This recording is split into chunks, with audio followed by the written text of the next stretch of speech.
It's the RoboWriters podcast. I am Rob Whitney. She is my excellent co-host, Nikki Nick. Nikki Nick, what's going on? Nothing much. How are you? I'm doing pretty good. I'm doing great after last night, which is where we're going to start this show off. Don't rub it in. Oh, I got to. Last night, as we all know, the NBA Finals came to an epic conclusion in Game 7.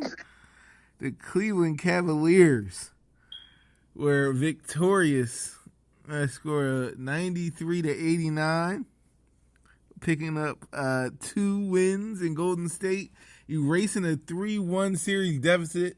The first time that's happened in the history of the NBA Finals. LeBron James was your MVP. We're going to take a look at 2 of the key plays in that game. First, LeBron James block on Andre Iguodala with about a minute left, and then Kyrie Irving with the game-winning three-pointer. So we're going to listen to that real quick. LeBron James, the offense is running through me right now. Irving drives, hop step inside, floats it up, misses. Rebound taken by Iguodala. Iguodala to Curry, back to Iguodala, up for the layup. Oh, blocked by James. LeBron James with the Irving and Curry, one-on-one. Irving puts it up. It's good. Kyrie Irving from downtown. And the Cavaliers by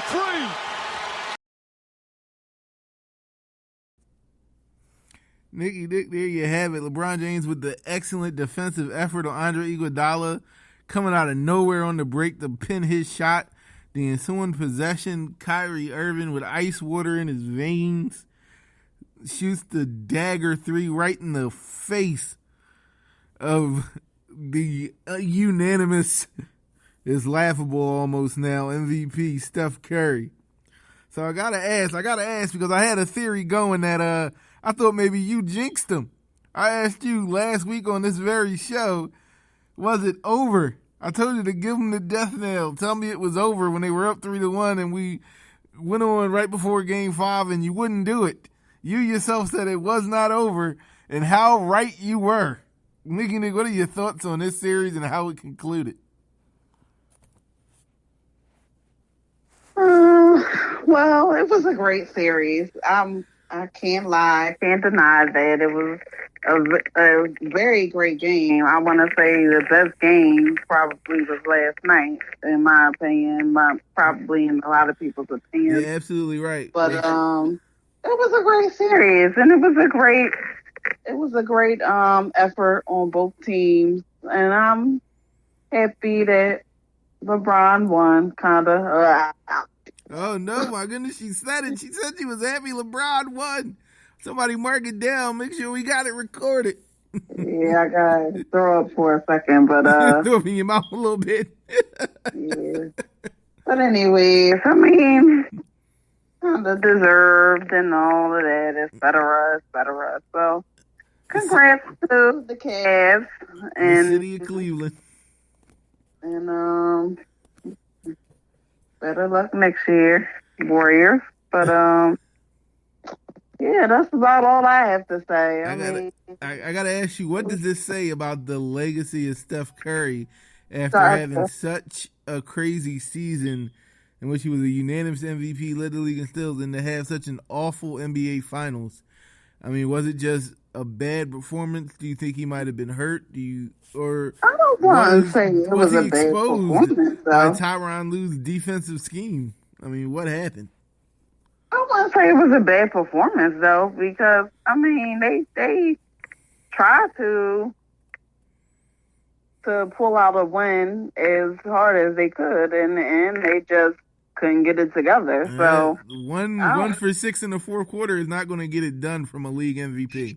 He stunk up the joint. Let's keep it real. I guess, but I think he did. Like I said, I think they did pretty good. Just didn't play out in the end. Okay. We're also going to go to LeBron James thoughts, who now has his 3rd championship, his 3rd Finals MVP. He has multiple titles with different teams. Not many can say that. We're going to go to LeBron James' thoughts on what he pulled off last night. With emotion is exactly how I would describe LeBron's reaction as he shares a hug with Kyrie. We'll get in a minute, but he is still crying tears of joy.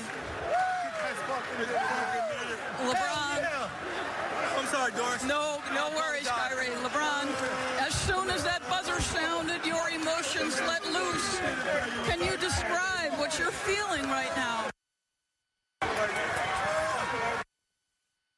Out of goal 2 years. When I came back to the city, I gave everything that I had. I poured my heart, my blood, my sweat, my tears to this game, and against all odds, I don't know why we want to take the hardest road. Why the man above gives me the hardest road, but it's nothing the man above don't put you in situations that you can't handle. And I just kept that same positive attitude, like, instead of saying, why me, they're saying this is what he want me to do. And Cleveland, this is for you. Oh.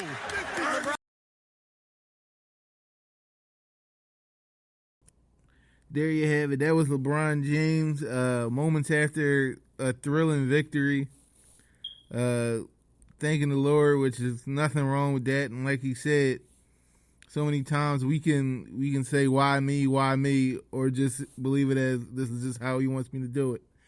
And that's what he did. So props to LeBron James on, at least for now, quieting some more of his haters and doubters and picking up his third championship. So props to LeBron James.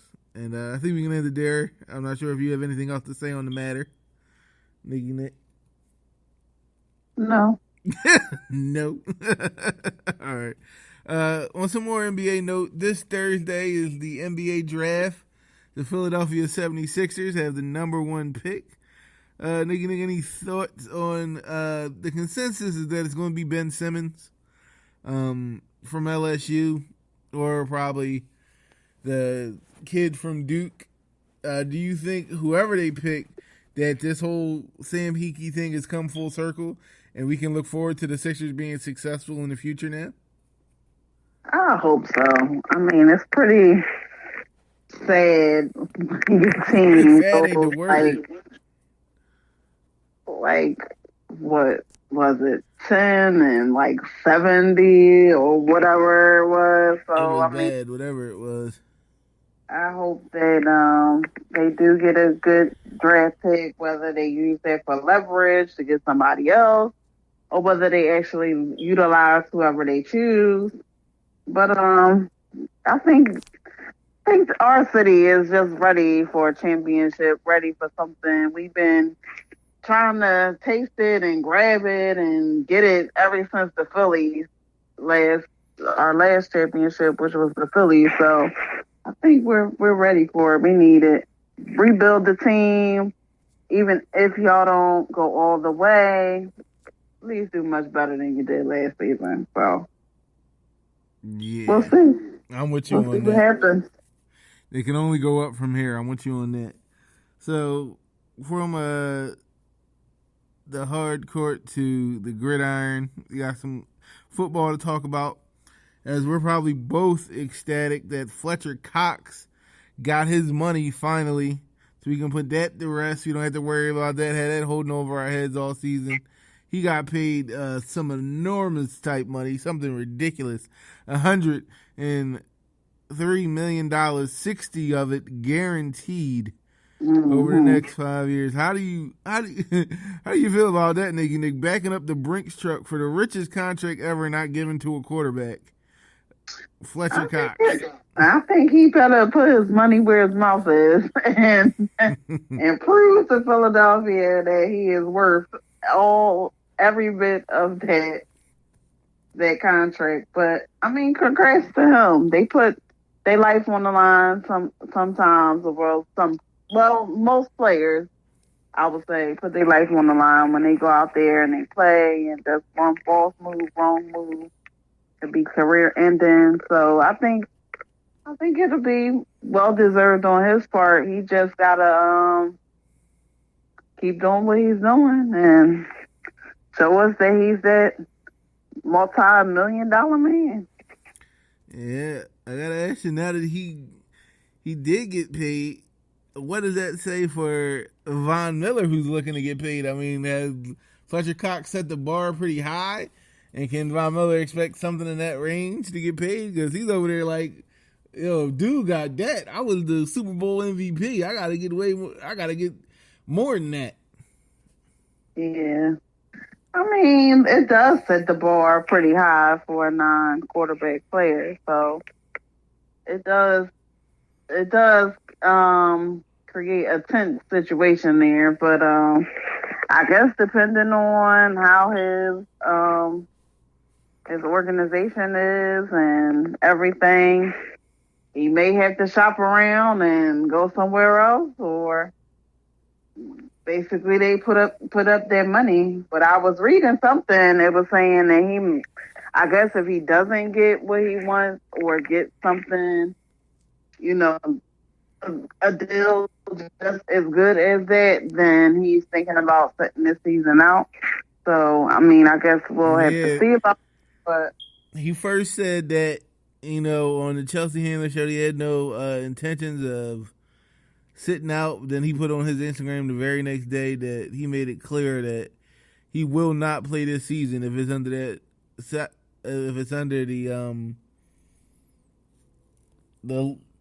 the franchise tag, which is nothing to sneeze at, because if he does play, he's presumed to make $14 million. Now, for the average Joe, they're going to say, you can't believe these guys are complaining about only getting paid $14 million a year. But this is the NFL. This is a league where people are trying to get paid what they're worth. Players aren't around that long, and he's trying to get everything he can. So you can't really blame Von Miller. He earned it. I think they need to pay the man. Hopefully they do. And this becomes something he can put in the rear window. Mm-hmm. Agreed. So, from basketball and football, we go into our hot topics. Some craziness happened this week from all over the board, from different things. Number one, another animal, well, this time it's an actual animal attack, not necessarily as bad as, well, not necessarily the same as what happened with the little boy falling in the gorilla pen, because that little boy didn't get injured and the gorilla wound up getting taken down. But an alligator snatched up a 2-year-old boy at a Disney resort over last week, killing the 2-year-old boy. The boy's remains were found. The alligator, I'm not sure as of right now whether or not they caught the alligator. Nikki, you might be able to elaborate on that further. I'm not sure if you know more of the story than I do, but how do you feel about that once you heard the news of that, and especially in spite of what happened with the other case in which all of that got blamed on the parents, but it doesn't seem like that's the case this time. And I'll let you bring out the elephant in the room as the difference between the two families. But Nick, how do you feel about that? Well, I'm not totally familiar with the story, and I'm still haven't gotten a straight answer and everything, researching it and talking about it. And basically, I'm sure the alligator wasn't found because of the fact that it happened at nighttime. But to my understanding, they were on this part of the Disney property, there for a party. The alligator, the father and the son were together. It's not like he turned his back or anything, but the alligator wasn't, unknown to the father, the alligator wasn't too far and seized on the opportunity of snatching the child up. My take on it, given what I was told about alligator, he probably grabbed the little boy, and once he had him, was like, oh, this is a person, spit him out, and that's how he drowned, because ultimately, I know from the story, he drowned. But I mean, it's sad because my first thought was, oh my God, not again. Like, I'm thinking he might have fell or something like that. But then just hearing the story, it's just unfortunate that it happened, and that it's just an unfortunate story. I mean, the story kind of quietly went away, so it didn't last as long as the whole gorilla story, and we don't know anything about the parents and all of that. Everything just finally went away. So, and it's like a distant, faded memory. And I don't want to be the one to bring these type of things up, but the fact of the matter is, this particular couple with the alligator incident is a Caucasian couple. The couple involved with the gorilla was a black couple, and there were a whole slew of things that went down, like people signing petitions to get them charged with things. The African American couple, them researching the father's criminal background, even though he wasn't even there at the time of the incident, which was irrelevant either way. And my whole thing is, it is my knowledge that the lagoon in which this happened with the alligator incident surrounds the resort, and there are clear signs posted that you're not supposed to go anywhere near that water, but they went for a walk down there anyway. From what I understand, they said it wasn't. From what I understand, they said it wasn't. It may have been it was something posted about not swimming in that area, but it was nothing posted about alligators. So, in that aspect, it's like they were respecting that part of it, I guess, as far as not swimming, but they didn't know that an alligator was going to be there. In that case, it looks like Mickey Mouse is going to be paying some money up. There's no known history of alligator problems on Disney property, but they said it has been an increase of alligators on the property within the last 5 years. So with that being said, it's like, okay, we know when animals start moving into places where technically it was probably theirs to begin with, is because of food, their food source. Either their food source is getting cut off and they're coming in more. I mean, that's the only logical explanation of it, really, is that their food source is somehow cut off or been limited. So they're coming in to gain, to get something to eat. Yeah. And because they don't really eat us, Yeah. My whole thing is I watch you on TV. I know a little bit too much about down that area. I'm not going nowhere near any water in South Florida because I know there's a lot of alligators down there. Unless I'm in a pool, it ain't gonna happen. Florida and gators go hand in hand. So I ain't going nowhere near no lagoon, no swamp, no none of that.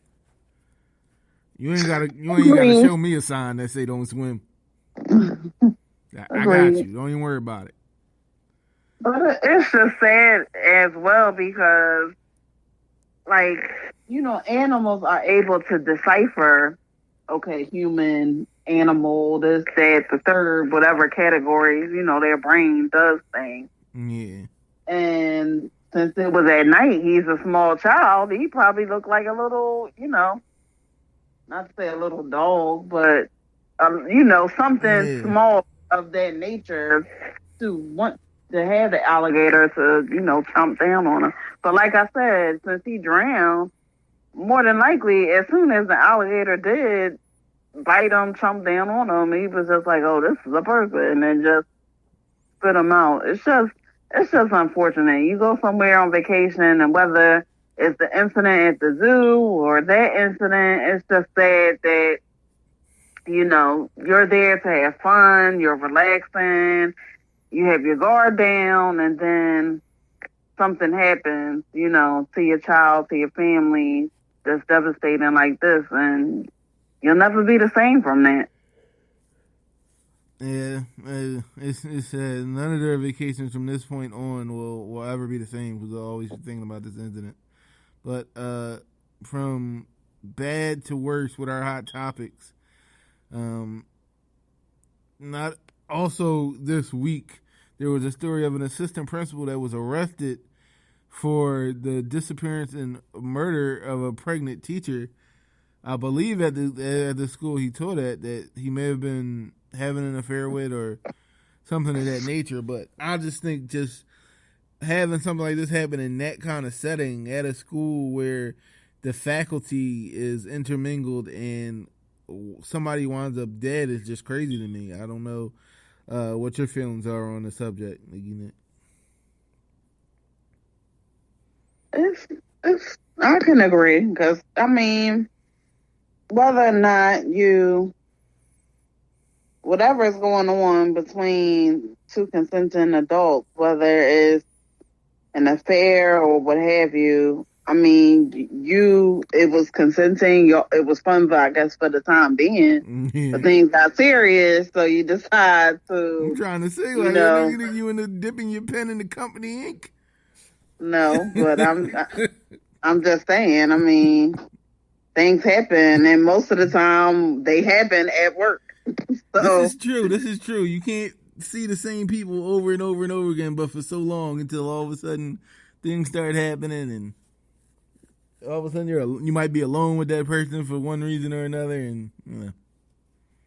But it's just sad. I mean, if since that was the case, and I mean, whether or not the baby was his or whomever she may have been seeing at the time, it's just, you just killed two lives there. Exactly. That's so, absolutely atrocious. There's no excuse for that. Like, that's why I always say, leave the person alone, do whatever you got to do. I'd appreciate it more, sorry to say, if he was just deadbeat dad. Exactly. I never understood that. It was the same thing with like, the Carolina Panthers receiver from a long time ago who actually is close to being paroled, Ray Caruth. I'm like, if you don't want the baby, just don't be there.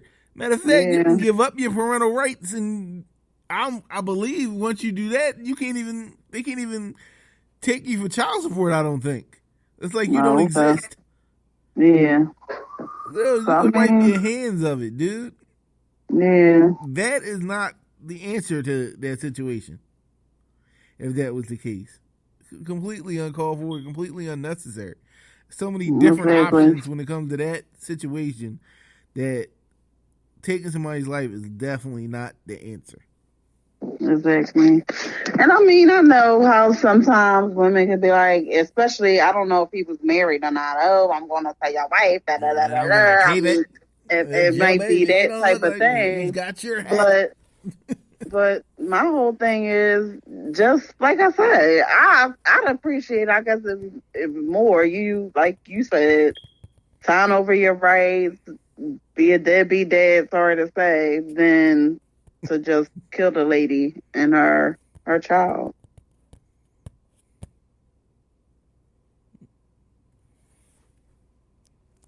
Exactly. So from from two disheartening stories to something a little lighter, which I'm really interested to see your take on this.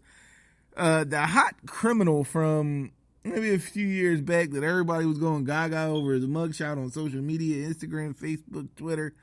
He is actually in the midst of actually becoming a professional model. He's got modeling photos out. He's been working with companies, and he's really trying to make a go at it. You think he can be successful at this, or is he just lengthening out and stretching out his 15 minutes of fame? He's lengthening out and stretching out his 15 minutes of fame. He's not even that hot, but they're, my God, he's the great, like, he's okay, but I mean, I guess in the model world he would go far, but it's like, come on. Like, I take it you ain't the pretty boy type. Are you seriously signing people off a mugshot? Like, come on. It was the light eyes that did it. It probably was, but call me a hater or whatever. I just don't see what the allure and the appeal is for this man. I mean, I don't. You just adding to that mailbag, Nicky Nick. They gonna be hitting up him. You don't know what you're talking about. He fine. He's so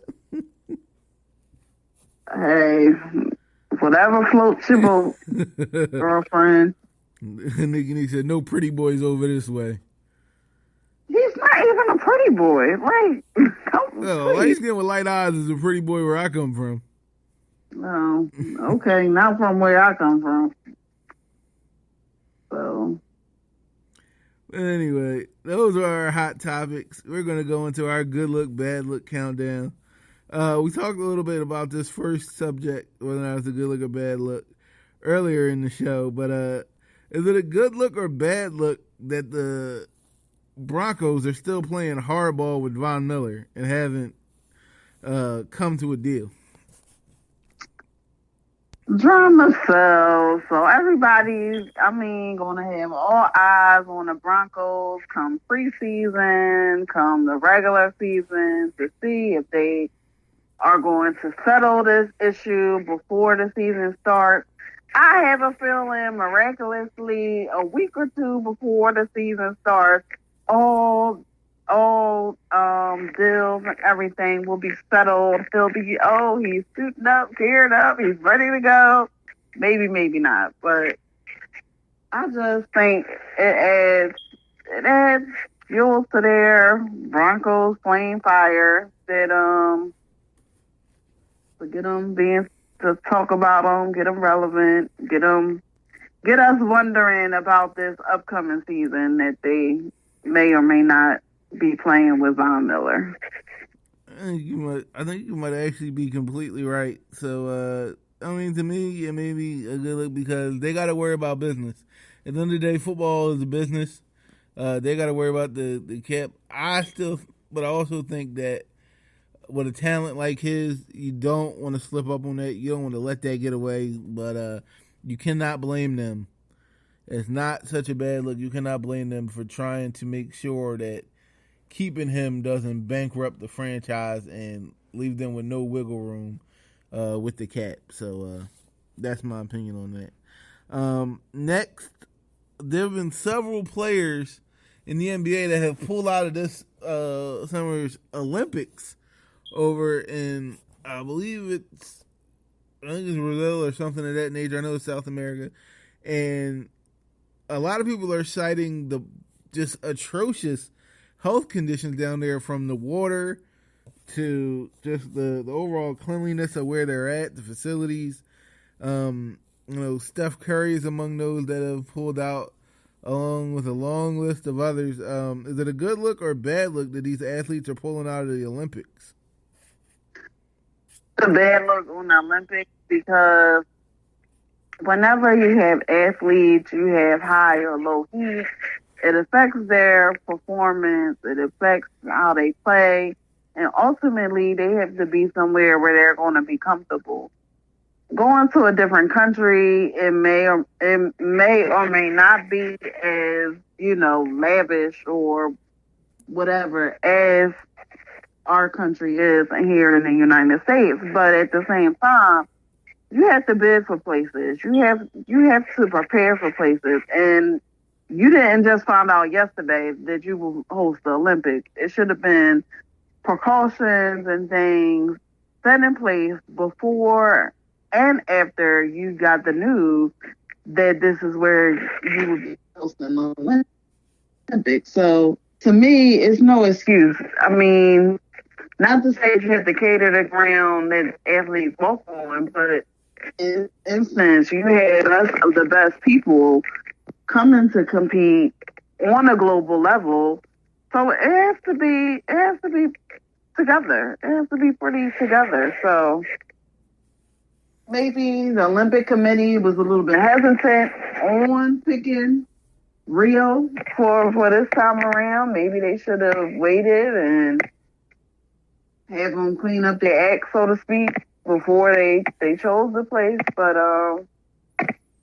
for the most part, like I said, you have to has to be a good environment for them to go to and compete. I completely agree with you. I think it's a terrible look on the part of the Olympic Committee for even having it there. I mean, looking at the conditions is just deplorable. I mean, I wouldn't send my worst enemy there to drink from that water. I mean, it was completely filthy. It's not healthy. Those athletes should not have to put up with that. They shouldn't have to deal with that. And you don't want to go over there dealing with something that's so uncleanly and so unsafe. Like, God forbid you get sick, you come home, you get the rest of your family sick, and we got an epidemic on our hands. It's absolutely disgusting that they're being, that they would even want to put them in that midst in harm's way like that. I think it's an atrocious look on the part of the Olympic Committee and a good look on the part of the athletes that are pulling out. Excuse me. I think all of them, I think everybody should boycott this Olympics until they see if they want to move it to a better venue, or they force them to do something about the conditions, the water, the things that are unclean and unkempt, because you cannot put people in that situation and expect them to compete in such deplorable standards. I think it's disgusting, and it's a terrible look on the part of the Olympic Committee. Next up, while we were all swept up in the hoopla Game 7, earlier that day was the U.S. Open, and Johnson did win the U.S. Open. There was some controversy. I wanted your opinion on what the officials did. There was some controversy on one of his last putts. He swung his club and seemed to have either tipped or by some action of his own moved his ball, but didn't actually completely swing, which is a penalty if that's what happened. But the thing was, the officials decided to wait until after his round was over to figure out whether or not they were going to assess the penalty or not, when they could have assessed the penalty right then and there, and he could have played on to make sure that he had the round good enough to win the tournament. To wait until the end and almost jeopardize whether or not he wins this tournament was absolutely deplorable in my case, and I thought it was a horrible look.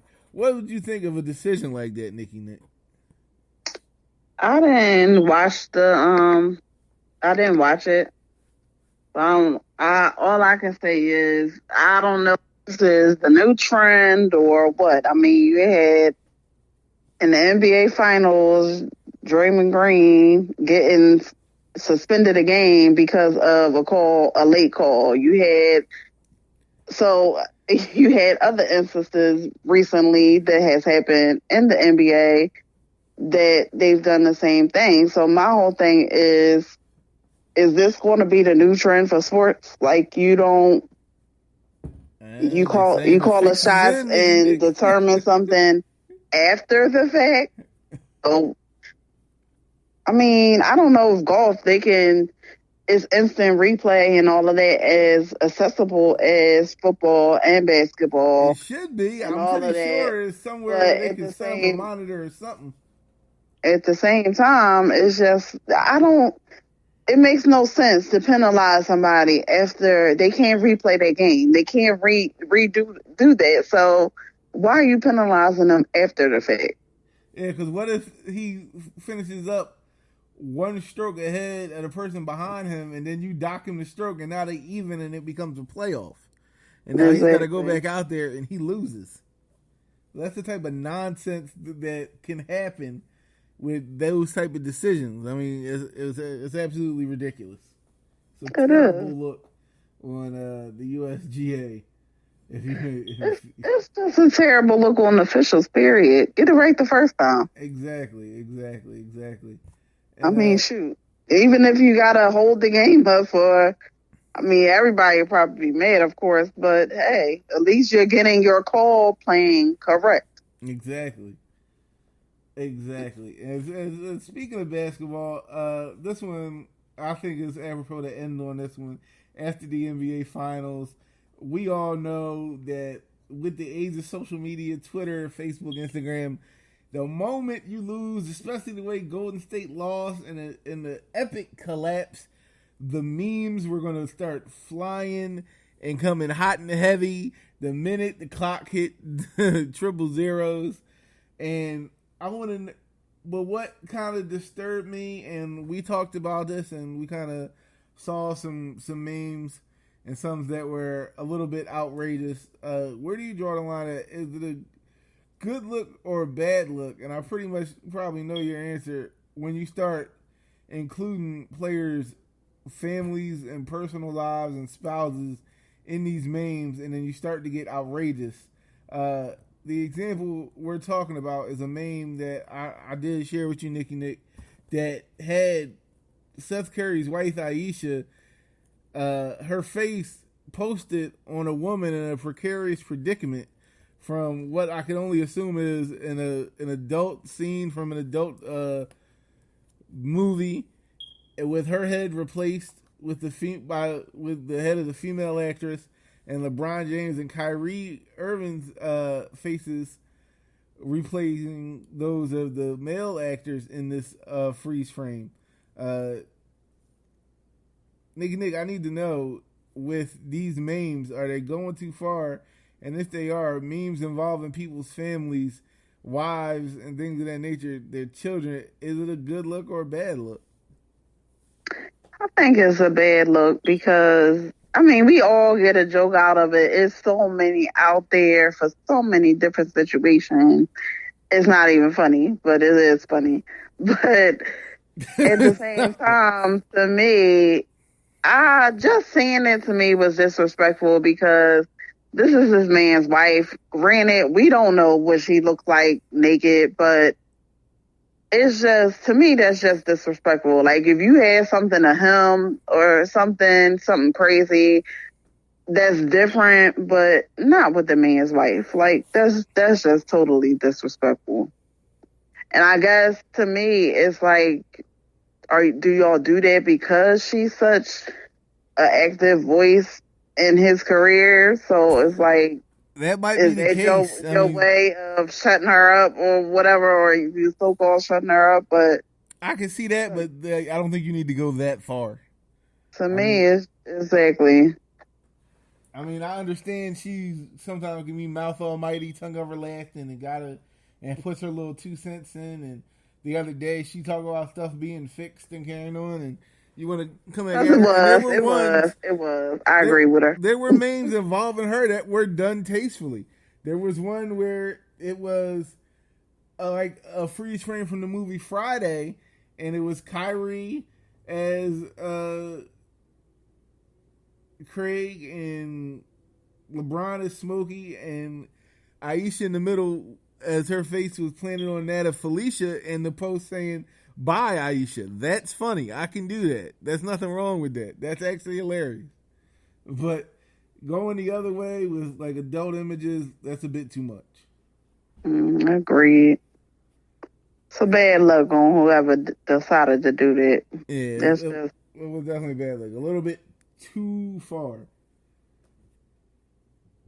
But hey, I'm sure a lot of people probably found it funny, but now I gotta ask you. Now we all think that's too far. Now the photo of the Curry family in which LeBron's face was supplanted on top of Del Curry, Steph's dad. Do you find that being too far or no? Because I thought that was funny myself. I think that's hilarious. Kind of like he sunned you. He was your pop out there on the court. I think that's kind of funny. But some may think that's also kind of funny, too far. Like, but even no, that's kind of funny. But anything of, like I said, marriage. Some people may not think it is, but marriage is a sacred entity. It's a sacred relationship. So to me, anything going across that nature and that boundary is just wrong. So I agree with you, and I gotta say one thing. You see, don't nobody make no memes about Savannah James, LeBron's wife, because I don't think he playing that shit. I wouldn't make fun of nobody he knew. If you saw the size of LeBron James, he might think you could take Steph Curry. Yeah, Maybe that's why they did it. It's like, and I don't know if it should even be a forewarning to Aisha Curry and the NBA spouses, the sports spouses out there, that you open yourself up to this type of, and I'm not excusing it at all. We both said it was deplorable. You open yourself up to this type of criticism and behavior from these knuckleheads out here when you want to interject yourself in all these different situations and get to the Twitter fingers and saying this is fixed and this is rigged and you lost respect for the league and things like that. You have every right to say what you want to say, and some things you might not want to say given your husband's brand and being pretty much a part of the league now. But do you think they open themselves up for this type of treatment by putting themselves in the public eye so much? Nobody, I think, deserves that kind of treatment. So we all know shaming and all of that comes with being in the public eye, but at the same time, it's like, where are your limits? Where are your boundaries? Exactly. You don't have to do this. This is something that you thought was funny in your little juvenile basement or room and created this. So in a mama basement on the computer. Exactly. So I mean, nobody deserves this. You're absolutely right. So switch gears from one of the NBA's most famous couples to an NBA couple that is no more, and this is where we're going to end it. Swaggy P and Iggy Azalea ended their relationship on social media. Rather, Iggy Azalea made it public that she was breaking up with Swaggy P, Nick Young, over Twitter. She posted it on her Twitter. She posted a long soliloquy stating about how she was breaking up with him, that she can't trust him anymore. I gotta ask Nick, before we got here, good look or bad look publicly breaking up with somebody?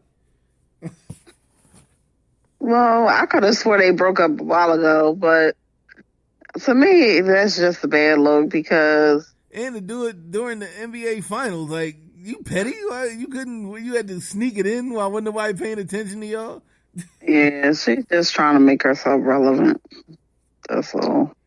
Yeah, her team, me ain't selling. So the only thing I'm happy about is that what's his name on their team didn't break the news himself. The one that snitched on Nick Young, D'Angelo Russell didn't break the news. Then it would have really been bad.